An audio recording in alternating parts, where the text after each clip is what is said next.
നമ്മുടെ വനിതാ നേതാവേ, കഴുത്തുളുക്കിയ നേതാവേ, നേതാവിന്റെ കഴുത്തിലേക്ക് ഇടിച്ചു കയറ്റിയ പരിശ്രമുഷ്ടി ഞങ്ങൾ തകർക്കും കട്ടായം, ഞങ്ങൾ തകർക്കും കട്ടായം.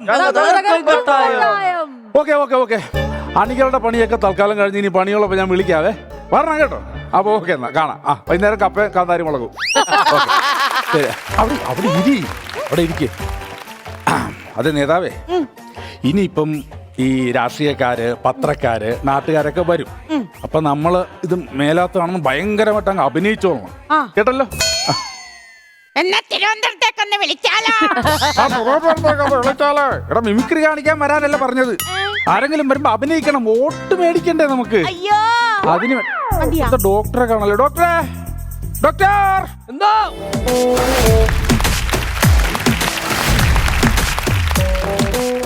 അല്ല, നമ്മുടെ വനിതാ നേതാവിന് എന്താ പറ്റിയത്? എതിർ പാർട്ടിക്കാരുടെ ആക്രമണത്തിന് ഇരയായി. എതിർ പാർട്ടിക്കാരെ ആക്രമിച്ചു? അതെ അതെ, ആക്രമിച്ച് പെടലി അങ്ങ് പ്രശ്നമായിപ്പോയി. ആണോ? ഇത് എങ്ങനെ ആക്രമിച്ചെന്ന് പറയണേ? ഒന്നുമില്ല, ഞങ്ങൾ പാർട്ടി പ്രവർത്തകരെല്ലാം കൂടെ ഒരു ബസ് സ്റ്റോപ്പിൽ നിൽക്കുമായിരുന്നേ. അപ്പോഴത്തേക്ക് കുറച്ച് എതിർ പാർട്ടിക്കാർ കരിങ്കൊടിയായിട്ട് വന്നു. അപ്പോഴും ഞങ്ങൾക്ക് മനസ്സിലായി പ്രതിരോധിക്കാനാണെന്ന്. അപ്പൊ ഞാൻ എന്ത് ചെയ്തു?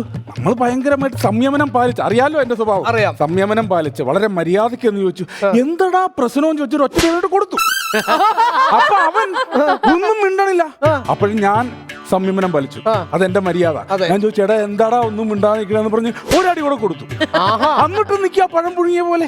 അല്ലല്ല, ഞാനൊരു കാര്യം ചോദിച്ചോട്ടെ, ഇപ്പൊ നിങ്ങൾ എതിർ പാർട്ടിക്കാരിയല്ലേ അടിച്ചത്? പക്ഷെ കഴുത്തുളുക്കിയ നമ്മുടെ നേതാവിന്റെ. അതെങ്ങനെ മനസ്സിലാവുന്നില്ലല്ലോ. എതിർ പാർട്ടിക്കാരെ നിങ്ങൾ അടിച്ചപ്പോ എങ്ങനെ നേതാവിന്റെ കഴുത്തുളുക്കി? അതെന്ന് പറഞ്ഞു കഴിഞ്ഞാല് വിഘടിതപരമായ ചില സാങ്കേതിക പ്രശ്നങ്ങളും ഉൾപ്പെടങ്ങളും ഉൾപ്പാക്ഷി രാഷ്ട്രീയവും തമ്മിൽ കലങ്ങി മറിയുമ്പോണ്ടാവുന്ന പ്രശ്നമാണല്ലോ ഇവിടെ നമ്മൾ അഭേദ്യമായി കണക്കൂട്ടുന്നത്. അങ്ങനെ സംഭവിക്കാലോ. ഇപ്പൊ മനസ്സിലായോ? ഒന്നും മനസ്സിലായില്ല. ഇത്രയൊക്കെ മനസ്സിലാക്കിയാ മതി. മനസ്സിലായോ? മനസ്സിലായോ? ഞങ്ങളുടെ ഓമന നേതാവേ.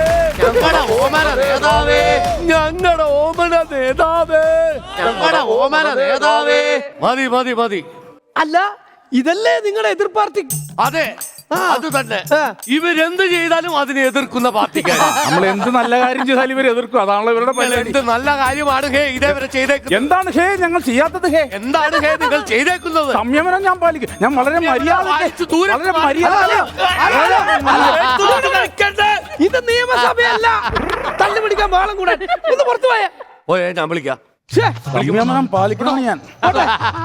നേതാവേ, എന്താ കഴുത്തിന് പറ്റിയേ? എന്റെ പൊന്നു ഡോക്ടറെ, ഞങ്ങളുടെ ഒരു പാർട്ടി പ്രവർത്തകന്റെ അമ്മമ്മ മരിച്ചിട്ട് മൗനജാതയുമായിട്ട് കരികൊടിയുമായിട്ട് ഞങ്ങൾ പോയതാണ്.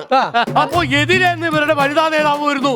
ഇവര് തെറ്റിദ്ധരിച്ചു വനിതാ നേതാവിന് ഞങ്ങൾ കരികൊടി കാണിക്കുകയാണെന്ന് പറഞ്ഞ് ഈ നിൽക്കുന്ന നികൃഷ്ടൻ എന്നെ നികൃഷ്ടമായി വർദ്ധിച്ചു. എന്താ നികൃഷ്ടമായിട്ട് മർദ്ദിച്ചിട്ട് നീ ഒരു അക്ഷരം മിണ്ടാഞ്ഞത്? എന്താ മിണ്ടാഞ്ഞത്? മൗനജാതക്ക് പോയിക്കൊണ്ടിരിക്കുകയല്ലേ സുഹൃത്തെ, പിന്നെ എങ്ങനെ മിണ്ടും? ഇയാൾ എഴുതി കൊണ്ടിട്ടും ഞാൻ ഒരക്ഷരം മിണ്ടാതെ എന്നാണ് വെച്ചത്. അത് ഞാൻ കേട്ടായിരുന്നു. അത് ഇങ്ങനെയാണ് പോയത്. മനസ്സിലായി. വേറൊരു കാര്യമുണ്ട് സുഹൃത്തെ, ഞാൻ നിങ്ങളെല്ലാം തല്ലിയത്. ഓരോരോ മെലിഞ്ഞൊരു ഉണങ്ങിയൊരു ചെറുക്കമുണ്ടല്ലോ, അവനെയാണ് തല്ലിയത്. അവനെയാണ് തല്ലിയത്. വേദനിച്ചത് എനിക്കാണ്. അവൻ വന്ന് ആശുപത്രി കിടന്നിട്ട് എന്തിനാണ്? അരിശ്യത്തിന്റെ നേതാവായ ഞാൻ വന്ന് കിടന്നാലല്ലേ പാർട്ടിക്ക് അത് ഗുണം ചെയ്യുള്ളൂ. ഞാനിവിടെ ഹോസ്പിറ്റലിൽ അഡ്മിറ്റ് ആണെന്ന് പറഞ്ഞിട്ട് നിങ്ങൾക്കറിയാമോ, ഇവിടെ പഠിക്കുവന്ന ബംഗാളിൽ നിന്ന് പഠിക്കുവന്ന ബംഗാളി വരെ എന്നെ മാലയിട്ട് സ്വീകരിക്കാൻ എത്തിയിട്ടുണ്ട്. അത്രക്ക് ജനപ്രിയനാണെന്നാണ് പറയുന്നത് നിങ്ങൾ?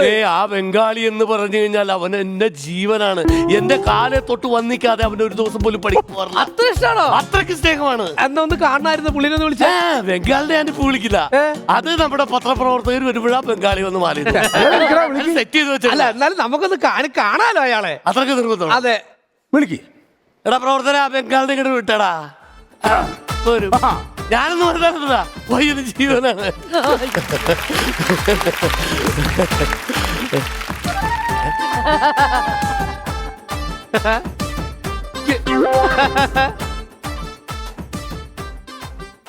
ആരുടെ എവിടെയാണ് കയറി മാലിയിട്ടത്? ഞാൻ എത്ര തവണ പഠിപ്പിച്ചാണ് നിന്നെ? പിന്നെ ഇത് സെറ്റ് ചെയ്തേക്കണെന്ന് ആർക്കും മനസ്സിലാവില്ല. ആ, പറഞ്ഞ് പഠിപ്പിച്ചാണെന്ന് ആർക്കും പിടുത്തം കിട്ടിയ അതെ അതെ നല്ല സംഭവമായിട്ടുണ്ട്. അതെ ഇനി വന്നേ, ഇനിയിപ്പോ വെച്ചോണ്ടിരിക്കണ്ട, ആൾക്കാരും പത്രപ്രവർത്തകരൊക്കെ വരുമല്ലോ, അതിനു മുമ്പ് ICUലേക്ക് അങ്ങ് കയറ്റിക്കോ. എന്നെ ICUലേക്ക് അഡ്മിറ്റ് ആകണം. ഞാനാണ് ബസ് പറഞ്ഞു. ICUലേക്ക് ഞാനാണ് പറഞ്ഞു. ICUല് എന്നെ അഡ്മിറ്റ് ആകണം. അതെ അതെ അതെ ഇവിടെ ആകെ ഒരു IC ഉള്ളൂ. ആകെ ഒരു ICU ഉള്ള ഒരു കാര്യം ചെയ്യ്, പുള്ളിക്കാരിനെ ICUലേക്ക് എനിക്ക് അതുക്കും മേലെ വെന്റിലേറ്ററിൽ ഇട്ടാ മതി. അല്ല ഞാനൊരു കാര്യം ചോദിച്ചോട്ടെ, ശരിക്കും പറഞ്ഞ കഴുത്തിന് ഒരു പ്രശ്നമില്ല, പിന്നെന്തിനാണ് ഈ ICU ആക്കണതിനാ? എന്റെ ഡോക്ടർ, ഇപ്പൊ ഇലക്ഷൻ അല്ലേ വന്നത്, ഇപ്പൊ എതിർ പാർട്ടിക്കാർ ഞങ്ങളുടെ നേതാവിനെ കഴുത്തുളുക്കിച്ചെന്ന് പറഞ്ഞു കഴിഞ്ഞാൽ ആർക്കാ അതിന്റെ ഗുണം? എതിർ പാർട്ടിക്കാർക്ക്. അതെങ്ങനെ? അതെങ്ങനെയാണെന്നാ ജനങ്ങൾക്ക് ഉടായിപ്പൊക്കെ അറിയാല, അപ്പൊ ഇവർക്ക് വോട്ട് കൊടുക്കാൻ സാധ്യതയുണ്ട്, അതുകൊണ്ട് പറഞ്ഞതാ. ഒരു കാര്യം ഞാൻ പറഞ്ഞേക്കാം, ഇങ്ങനെ വെച്ചോണ്ടിരിക്കാൻ പറ്റില്ല, നമ്മുടെ പാർട്ടിനെ സസ്പെൻഡ് ചെയ്യണം. എന്തിന്? സത്യം മുഴുവൻ വിളിച്ചു പറയണം. അങ്ങനെ അതിന് ഞാനൊരു രാഷ്ട്രീയക്കാരനല്ല. രാഷ്ട്രീയക്കാരനല്ലേ? പിന്നെ നിങ്ങൾ ആരാ? ഞാനൊരു മാന്യനാണ്. ഞങ്ങൾക്ക് ടാക്കിയതാണല്ലേ? അതിപ്പോഴാണ് മനസ്സിലായത്. എന്റെ പൊന്നോ. അയ്യോ, ഞാൻ നിങ്ങൾക്കിട്ടോ ആർക്കിട്ടും ആക്കിയൊന്നുമല്ല, സത്യസന്ധമായിട്ട് പറഞ്ഞതാ. കാരണം ഒരു രാഷ്ട്രീയ പാർട്ടിയുടെയും പിന്തുണയില്ലാതെ, പിൻബലമില്ലാതെയാണ് ഞാൻ ഇവിടം വരെ എത്തിയത്. നിങ്ങൾക്കറിയോ, ഷർട്ടിന്റെ പോക്കറ്റിൽ 5 പൈസ ഇല്ലാതെയാ ഞാൻ ജീവിതം ആരംഭിച്ചു. മനസ്സിലായില്ലേ? ആണോ? അതെ, ഷർട്ട് ഉണ്ടായിരുന്നു, പോക്കറ്റും ഉണ്ടായിരുന്നു, എന്റെ അകത്തൊന്നും ഇല്ലായിരുന്നു. എന്നറിയാവോ എങ്ങനെയാണെന്നറിയോ? പിറന്നു വീണപ്പോഴേ ഒരു വസ്ത്രവും ഇല്ല, നൂൽബന്ധമില്ലാതെയാണ് പിറന്നു വീണത്. ഞാൻ ചമ്മിയിട്ടുണ്ട്, അറിയാമോ?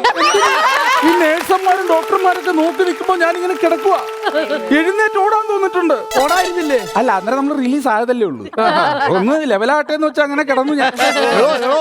മനുഷ്യ താൻ മാത്രമല്ല, ഈ ഭൂമിയിൽ ജനിക്കുന്നവരെല്ലാവരും ഉടുതുണിയില്ലാതെയാണ് പറക്കുന്നത്.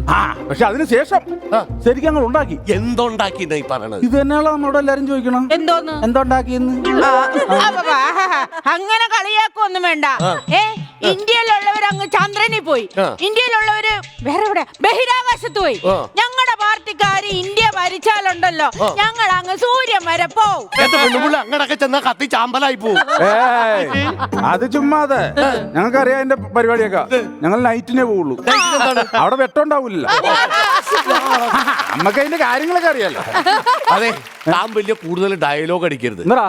ഞങ്ങളുടെ പാർട്ടി പ്രവർത്തകരെ കഴിഞ്ഞ ദിവസം കവലയിൽ വെച്ച് മർദ്ദിച്ചവരാണ് ഇവരുടെ പാർട്ടിക്കാര്. നിന്റെ പാർട്ടി പ്രവർത്തകരാണ് ഞങ്ങളുടെ പാർട്ടിക്കാരെ മർദ്ദിച്ചത്. നിങ്ങളാണ് മർദ്ദിച്ചത്. ഞാൻ എന്റെ കണ്ണുകൊണ്ട് കണ്ടതാണ്. എന്റെ മനുഷ്യ, താൻ ആ പരിസരത്തുണ്ടായില്ലല്ലോ. ഞാൻ 25 കിലോമീറ്റർ അപ്പുറം നിന്ന് കണ്ട. എന്താണ് ഡോക്ടറെ പറഞ്ഞത്? 25 കിലോമീറ്റർ അപ്പുറം. 25 കിലോമീറ്റർ അപ്പുറത്ത് നിങ്ങൾ ഇത് എങ്ങനെ കാണാനാ? എന്താ മേപ്പോട്ട് നോക്കിയേ, ആ കാണാനാ ചന്ദ്രൻ. ഇവിടുന്ന് എത്ര കിലോമീറ്റർ കാണും? 3,88,400 കിലോമീറ്റർ ഏകദേശം ഇവിടുന്ന് അവിടം വരെ ഉണ്ടാവും. അത് കാണാല്ലേ? കാണാൻ പറ്റുന്നു. എന്നാ പിന്നെ എനിക്ക് 25 കിലോമീറ്റർ അപ്പുറം പാലിക്കുന്ന പറഞ്ഞ് നെഞ്ചത്തിട്ട് കയറാൻ പറഞ്ഞില്ലടാ. ഞങ്ങളുടെ അനിഷേധ്യ നേതാവായ സാബുമോനെ തല്ലിക്കൊന്നവരാണ് നിങ്ങൾ. അത് ഞങ്ങൾ മറക്കൂല. അത് ശരിയല്ല, ശരിയല്ല. കൊലപാതകം നമുക്ക് പാടില്ല.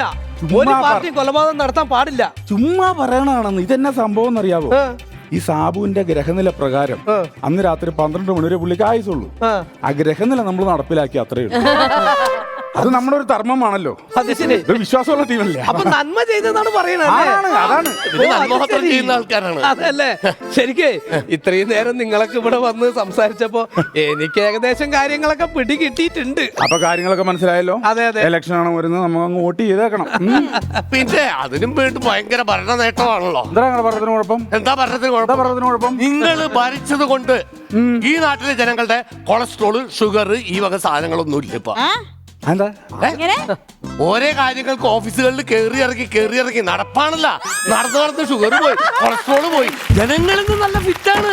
അതുകൊണ്ട് ഇനി ഫിറ്റാകാൻ വേണ്ടിട്ട് ഞങ്ങൾ ഒരു സാധനം കൂടെ ഇറക്കി കൊടുത്തിട്ടുണ്ട്. എന്താണ് ഇത്? പിന്നെ 12 മണി വരെ ബാറും തുറന്നു കൊടുത്തിട്ടുണ്ട്. ആവശ്യത്തിന് ഫിറ്റാകാം. അപ്പൊ കലാകാരന്മാരുടെ കാര്യം കൂടി. കലാകാരന്മാര് 10 മണിക്ക് മുമ്പ് വീട്ടിൽ കയറിക്കും, 10 മണിക്ക് മൈക്ക് ഓഫ് ചെയ്യും. ജീവിക്കാൻ ഞങ്ങൾ സംഭവിക്കും. ഈ കാര്യത്തിൽ ഞങ്ങൾ ഒറ്റക്കെട്ടാണ്. അതെന്താണ് കാര്യം എനിക്ക് പറഞ്ഞുകൂടാ, ഇങ്ങക്ക് പറഞ്ഞുകൂടാ. പക്ഷെ ഞങ്ങൾ എല്ലായിടത്തും ഓഫ് ചെയ്യുന്നുണ്ട്. അതുകൊണ്ട് ഇത്തവണ ഇലക്ഷനിൽ നമുക്കൊരു ഭരണമാറ്റം വേണ്ടേ? നമ്മക്ക് അങ്ങനെ പറയരുത്. നമുക്ക് വോട്ട് നമുക്ക് ചെയ്യണം. അതാ ഡോക്ടർ ഞങ്ങൾക്ക് വോട്ട് ചെയ്യുള്ളൂ. ഞങ്ങൾക്ക് വോട്ടുള്ളൂ. ഒരു മിനിറ്റ്. എന്താണ്? നിങ്ങളൊക്കെ ജനങ്ങളെ സേവിക്കുന്ന ആൾക്കാരാണ്. നിങ്ങൾ ഇങ്ങനെ പരസ്പരം തമ്മിൽ തല്ലുന്നത് ശരിയാണോ? ഞങ്ങൾ അങ്ങനെയൊന്നുമില്ല. ഇത് ഇലക്ഷൻ കഴിയുമ്പോ മാറും. ഞങ്ങൾ തെറ്റല്ലേ? പിന്നെ പിന്നെ ജനങ്ങൾക്ക് മുമ്പിലല്ലേ ഇത്തരം വേഷക്കെട്ടൊക്കെ ഉള്ളൂ. ഞങ്ങൾക്ക് ഒരു കുഴപ്പമില്ല. അധികം തന്നെ. അപ്പൊ ഇത് നിങ്ങൾക്കല്ല ആവശ്യം, ഇത് ഞങ്ങളെ പോലുള്ള പൊതുജനങ്ങൾക്കാണ് ആവശ്യം. അതെന്താ? കാരണം